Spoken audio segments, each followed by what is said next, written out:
నమస్కారం. హిందీ మన రాజ్య భాష.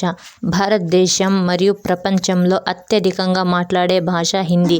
ఎక్కువ మంది మాట్లాడే వారిలో 3వ స్థానంలో ఉంది.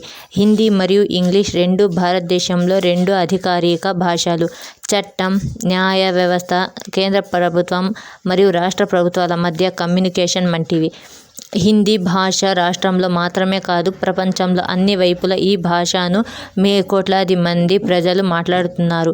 హిందీ భాషను రాయడం, చదవడం చాలా సులభంగా ఉంటుంది.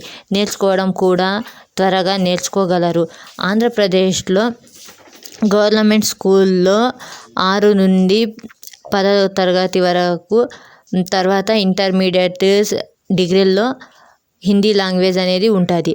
ప్రైవేట్ స్కూళ్ళల్లో 1 నుంచి 10వ తరగతి వరకు చదువుతున్నారు. కానీ 10వ తరగతి వరకు చదివి హిందీని రాయడం, చదవడం మానేస్తున్నారు.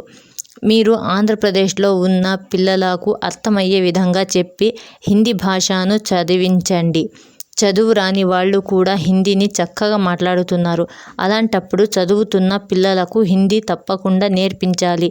ఇంటర్లో సెకండ్ లాంగ్వేజ్ హిందీ తీసుకోమని హిందీ యొక్క ప్రయోజనం గురించి చెప్పండి.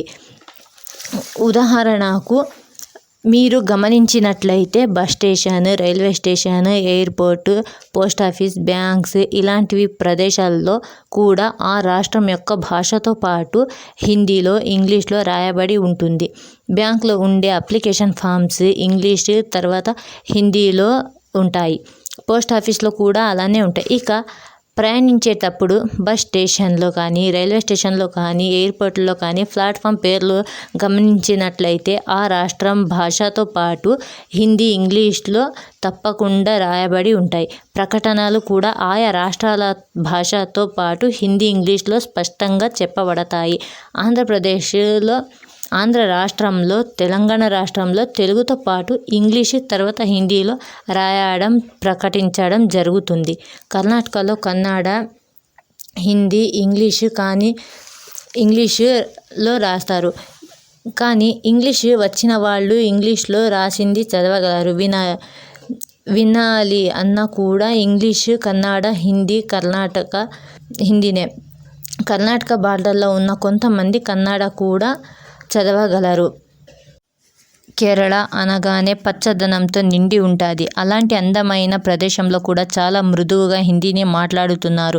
మన ఆంధ్ర వాళ్లకు తమిళం, మలయాళం భాషను చూస్తే ఆ అక్షరాలు కూడా అర్థం కావు కొంతమందికి. కావున అలాంటప్పుడు వేరే ప్రదేశాలకు వెళ్ళినప్పుడు మనము హిందీని, ఇంగ్లీష్ని నేర్చుకోవడం వల్ల ప్రయోజనం ఉంటుంది. అలాంటి ప్రదేశాలకు వెళ్ళినప్పుడు మనం స్పష్టంగా, స్నేహపూర్వకంగా మాట్లాడగలగాలి. అంటే ఖచ్చితంగా హిందీని, ఇంగ్లీష్ని నేర్చుకోవాలి. ఇంగ్లీష్ కూడా ఉంది అనొచ్చు, కానీ అక్కడ చదువు కొన్నవాళ్ళు, చదువు రాని వాళ్ళ కూడా ఉంటారు.